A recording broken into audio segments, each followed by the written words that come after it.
Good morning, and thank you for joining us this morning. Today, we're going to address a huge list of items that are happening within MSATP at the IRS and in Annapolis. Joining me today will be Jonathan Rivlin. Jonathan has a practice in Owings Mills with his dad and his brother. But before we bring Jonathan in, I want to talk about a few things that happened yesterday. Yesterday, I attended the annual NFIB Small Business Day in Annapolis. During our program in Annapolis, they talked about some bills that I feel I need to share with you because I think they're very important. The first one is House Bill 729, and House Bill 729 will allow for a subtraction on the Maryland return, which actually mirrors the QBI subtraction that you see on the federal return. Again, this is a bill that's currently being introduced at the 2019 session. So we're just going to keep an eye on that, and we'll see where that goes from there. Also, there's a House Bill 450, and this bill allows an individual to decouple from the federal, where it comes down to the standard and the itemized deduction requirement. So as you know, if you do standard on federal, you must do standard on Maryland. Well, this bill will actually decouple Maryland from the federal, so you can actually you can pick which way you want to go on each return. Also, there's a few bills that we need to watch closely because they have a negative effect on our clients' businesses. The first one is Senate Bill 493. Now, this is called the Workforce Data Act of 2019. Now, from that title, you would think this would have to do something with like cybersecurity and making sure you have identity theft and so forth. Actually, this title is kind of misleading and really does not even deal with a computer issue. This deals with your Maryland workman's comp. Maryland State unemployment. And what this bill will require each employer to do is to report detailed information about each employee. For instance, they would have to tell you have to report exactly what their job was, how many hours they worked in that job, and actually what location they were at doing the job. So it's actually another erroneous reporting process that's going to be put on the employers. So again, we're going to keep a close eye on that one. The next one is House Bill 166, which is the minimum wage increase to $15. Now, this has been a real hot issue all this week. And actually, it was brought to the floor yesterday and got some pretty intense arguments going on this one. And we have some details that that was shared with us concerning the amendments that were added to this bill. And if you'll look at the comment section of the program, you can view that the details, because it's going to be really too much for me to go into on this brief program. But I want you to if you get a chance, take a look at that, because I think that's really going to give you some good detailed information about what the issues are, how the amendments are going to be changing the bill, and we'll see where it goes from there. But it's going to be interesting to see how far this bill goes. Now, also during the program, we had the opportunity to hear from Controller Peter Francho. Controller Francho has always been a very friend of the society, and again, it was a pleasure seeing him again yesterday. And we talked a little bit about the program they have in place to really update their computer program within the state through the Department of Revenue. As you all know, they're still using COBOL. And as he stated in his presentation, there's actually only 2 employees currently in the state of Maryland that's within the department that's actually able to do any kind of troubleshooting on this software. So the need for them to upgrade is really in dire need. We really need to do this. So they're going to be working on this. They're going to bring it up to the 21st century. They've awarded the contract. He didn't state who got the contract, but again, he did state it was awarded. Now, this is going to be a huge endeavor, and it's not going to be something that they're going to go in and get it done and get out. This is going to be a 4-year process in which they're going to do 25% each year. So through that rollout, of course, they're going to do beta testing at each level, during each part of the program. So if you are interested, in helping with that beta testing on this software, please send me an email, and then I will forward it on to them. And we're going to be getting a meeting together with the state on how we can help them do the beta testing through the 4-year process. So my email is sandy@msatp.org. Again, I want to applaud the controller for doing this. And like I said, this is something we all as preparers know needs to be done. It really is. So I want to talk a little bit about on the federal issues, because not only did they talk about state issues yesterday at the meeting, they did bring up some federal issues. And one of the things that they are considering is the Paid Family Leave Act on the federal level. So apparently this is actually out there, and it's going to be brought to the House for vote either between March and April. And they feel it's going to get to the House pretty quick, but they think that it's going to have not going to get far through the Senate. So again, we'll keep an eye on that. On the other side, we did get a bill put in by Representative Jason Smith, and this is a bipartisan bill dealing with the QBI. Now, as you all know, with the Tax Act of 2017, it sunsets on 2025. Yeah, 2025. So this bill that Representative Smith put in will allow the QBI to continue on in its the way it stands right now. So again, this is a bipartisan bill, and they feel that this is going to get through pretty quickly. Now, at this time, I want to bring in Jonathan. Jonathan, you with me? Did I lose Jonathan? Oh, there he comes. Hi, everybody. Yes, there he is.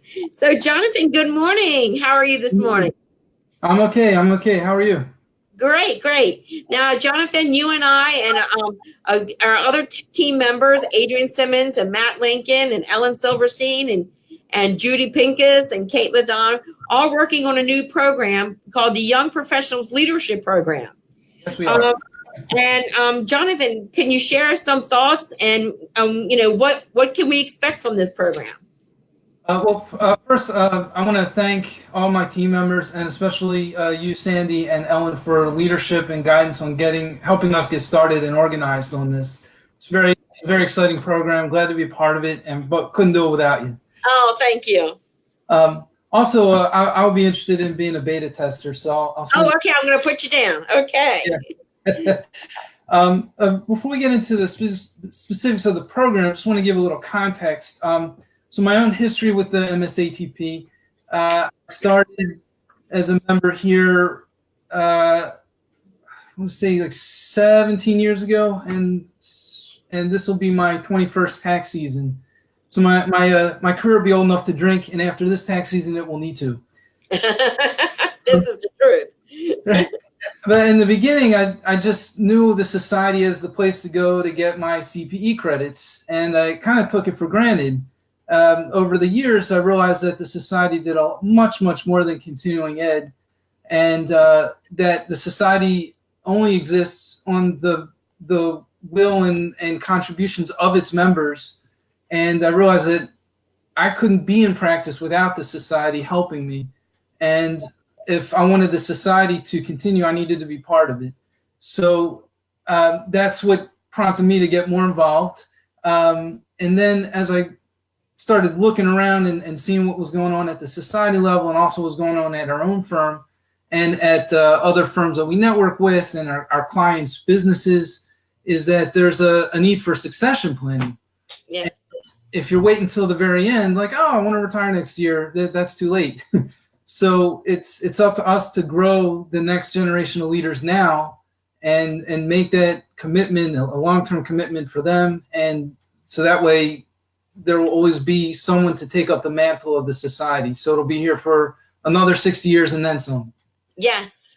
So that's that. So now we have this program, and it's going to serve 3 different constituencies. One is accounting students. Then there will be those that are recent grads and are just starting out their career. They're in a firm. And then the third constituency would be those that have been around in the profession and they're looking to make the jump into owning their own practice. and they all have, there's some overlap in their needs, but obviously they all have different needs. Right. So the idea is to recruit from past and current scholarship recipients, and also student members, and from that group of people that have already shown interest in leadership, to say, okay, we're going to have this program. You can apply for it. It's competitive. We're only taking 22 people. Mm-hmm. It'll be a year-long program, and it'll start at this year's convention in May in Ocean City, down the ocean. Yep. Sure, hon. Right. What we'll do is we're going to take these people and break out into groups. I'll be leading one of the groups, and then, as you mentioned, some of the other people in the committee with me will each take a smaller group of them, Mm-hmm. and we're going to discuss some topics that are unique to these different constituencies. And the idea is that after the convention, we're going to follow up with them with monthly meetings, some of which will be through video, and some will be in person. And each meeting will have a topic, and it's designed to be a curriculum, so that at the end of a year, they'll be on their way to being leaders in our profession. They'll have the foundation to get started and take the next steps. And it'll culminate in the next year's convention, where they make a presentation. Yes, that's where they'll do their capstone. And one of the great things I think that's coming out of this program is not only that we're going to be guiding them through, but we're going to allow them to reflect on what they're learning. And I think that's going to be even a more powerful way of learning, is learning and reflecting upon what they hear, which is, I think, is a great idea. Yeah, right. And expanding on that,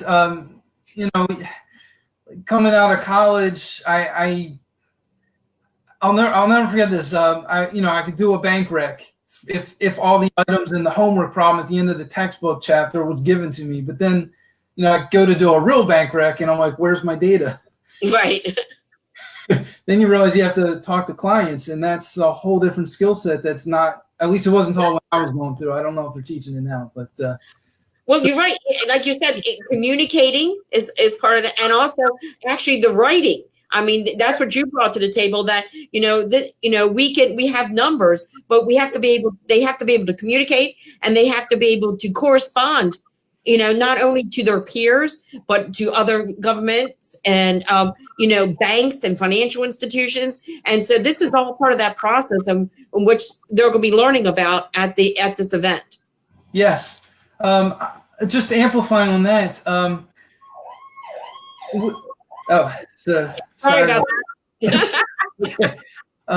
So that's live. So one of the things that really helped me grow as a professional was when I started handling IRS correspondence. Working with my father and his firm, he would give me a stack of notices that had accrued that he just didn't have time to get to. He said, okay, write a letter, address these notices. And the first few needed some editing. The process of going through and analyzing it, and then going through and researching the specific law you wanted to hang your hat on, and getting the data to support it, and then writing a respectful yet firm letter that would make your argument, that was, unfortunately just wasn't taught in college. So I really had to learn it on the fly. But in so doing, it helped every other aspect of this profession. Right. So the program is going to be May 21st and 22nd in Ocean City at the Grand Hotel, right there on the boardwalk. Right. And like I said, it's going to be free to the 22 students. Those who apply, we're going to only be able to take 22, because that's the amount of money that was granted to us for this program. And so, like I said, it's a free on their part, which will cover their hotel room, their meals. The only thing that works, we need the students to pay for is their dinners on the 2 evenings. But every other meal will be taken care of, all their education, the presenters. And like I said, I think it's going to be a very powerful program. And I think the other great part of it is that it's going to bump up right to our 60th anniversary event down in Ocean City. So not only will they be learning and engaging and reflecting on what they're learning. But at the same time, at the conclusion of those 2 days, they will begin to interact with this more seasoned members and professionals. And again, that's a great benefit. Don't you agree? I do, and I want to just express gratitude and appreciation for fellow board members who had the foresight to invest in the long-term future of the society and the practitioner community by growing leaders. We're planting seeds for the future. Yeah. And, as I was reflecting myself, this is our 60 years. And the sad thing is that I've been 30 of the 60. I've been there 50% of the time. That's a little scary, isn't it, Jonathan? It's intimidating, but I think it's wonderful too. The longevity, and there's a reason why you've stuck around. It's a great society. There's a reason why your participation has made the society great, but also the society was great, and it keeps great people involved. That's the one thing that always impresses me, is the more I get involved, the more I want to get involved, the more I want to stick around. And contrast it with other organizations that aren't as well run, and they don't get good people. Well, thank you. Thank you, Jonathan. I want to thank you myself as well from the entire staff for those great compliments. Thank you so much. And one of the great things when we're having this type of celebration is that we the stories and the networking. Oh yeah, remember when? It's always good to reminisce and enjoy those things. And we have a member, Mary Ann Allen, whose family owns Ligonor Winery in Frederick. Just want to give a little shout out to her and her family. They are actually bottling a wine for us to mark this milestone for the society at the 60th anniversary. So we're going to be selling those bottles. And so I think that's really wonderful. Again, that's all part of that networking, and that's a great thing that they're doing for us. So, right. So in closing, I want to talk briefly about our dinner and CPE that we had last night. Last night we had our first dinner and CPE event at Frost & Associates, and amazing. I mean, I am totally amazed that we had 42 people sign up for this event in tax season. I mean, that is just astounding to me. And so it was really well received. We had an amazing dinner of a great Italian meal, and it was wonderful. And the education was so well presented. I mean, everybody was saying this could have been longer. And, we were really concerned that taking an hour would have been too much for them during tax season. But they said, no, this was such an amazing topic that, we really wish we had stayed longer. So, and had the opportunity. So we're going to be doing this monthly. And so hopefully, Jonathan, you'll be able to join us on the next one. But the next one's March 27th at 4:30. And the next topic, and again, it's totally free. And the topic's going to be payroll tax and personal liability, what you need to know. So they're bringing in some issues that, might be kind of important to you to know right now while you're in tax season, because these are things you're going to have come up to you. So now the other thing we have going on, we are doing another MVLS program, which is something that's dear to your heart, Jonathan, because you actually brought this to the society. So we're doing another program with them on March the 7th. And it's going to be, so your client bank account is frozen, liens, levies, and collections. So share a little bit about MVLS and how you got started with them, Jonathan. Thank you. So MVLS is a great organization, stands for Maryland Volunteer Lawyer Service, and they have within that group a low-income tax clinic. And I got involved with them because I had a longtime client who had a very serious medical issue. I actually wrote about it in the Free State Accountant a couple cycles ago. Mm-hmm. And I was struggling for resources to help this person who just a very good person, always filed, but had a medical issue and had some issues. So I was referred to this group, and they jumped right in. They helped. They gave me training, put me in touch with the taxpayer advocate, and we were able to get an offer in compromise, which originally was rejected. They helped me know what to say to get it accepted on appeal. And in return for that, I agreed to take on another pro bono case, and I've been helping that person. I've since taken on another case, so I'm sort of juggling three at once. Oh, wow. But it's okay. The experience I get there helps with my non pro bono clients. Right. It's like giving back, but also getting too. Right. And that's been very helpful. Yeah, like you said, because the people that you've met through this process has helped you in your own personal clients and dealing with them, because not only are you helping the low income person, but you're learning what to do on your presentation. So Yeah. and working with your clients. So that's great. So you're more of a partner with them, if anything. Yes. That's great. So again, so that will be March the 7th. And so hopefully we'll have people come and join and do that as well.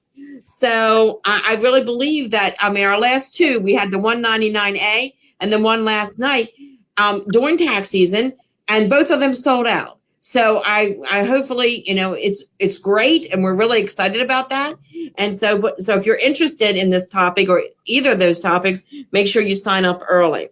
Now, next week, we will not be on Facebook, because Ellen and I will be attending two financial literacy programs, teaching two classes on financial literacy, one in Parkville High School and one here in Columbia.